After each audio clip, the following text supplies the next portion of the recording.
ಐತಿಹಾಸಿಕ ಮತ್ತು ಸಾಂಸ್ಕೃತಿಕ ಪ್ರಾಮುಖ್ಯತೆಯ ಸ್ಥಳಗಳಲ್ಲಿ ಒಂದು ಬಾದಾಮಿ. ಗುಡ್ಡದ ಬದಿಯನ್ನು ಕೊರೆದು ನಿರ್ಮಿಸಿದ ಬಾದಾಮಿಯ ಗುಹಾಲಯಗಳು ವಿಶ್ವವಿಖ್ಯಾತವಾಗಿವೆ. ಚಾಲುಕ್ಯರ ಕಾಲದ ದೇವಾಲಯಗಳು, ಕಪ್ಪೆ ಅರಭಟನ ಶಾಸನವನ್ನು ಇಲ್ಲಿ ಕಾಣಬಹುದು. ಚಾಲುಕ್ಯ ಮಹಾ ಸಾಮ್ರಾಜ್ಯದ ರಾಜಧಾನಿಯಾಗಿ ಮೆರೆದ ಇತಿಹಾಸ ಪ್ರಸಿದ್ಧ ಬಾದಾಮಿ.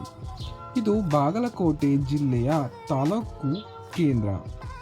ಕನ್ನಡಿಗರ ಮೊಟ್ಟ ಮೊದಲ ಸಾಮ್ರಾಜ್ಯವಾದ ಕದಂಬರ ಆಳ್ವಿಕೆಯಲ್ಲಿ ದಂಡಾಧಿಕಾರಿಯಾಗಿ ಜಯಸಿಂಹ ಕ್ರಿಸ್ತಶಕ 500ರಲ್ಲಿ ಬಾದಾಮಿ ಪ್ರದೇಶದಲ್ಲಿ ಹೊಸ ರಾಜ್ಯ ಸ್ಥಾಪಿಸಿದ.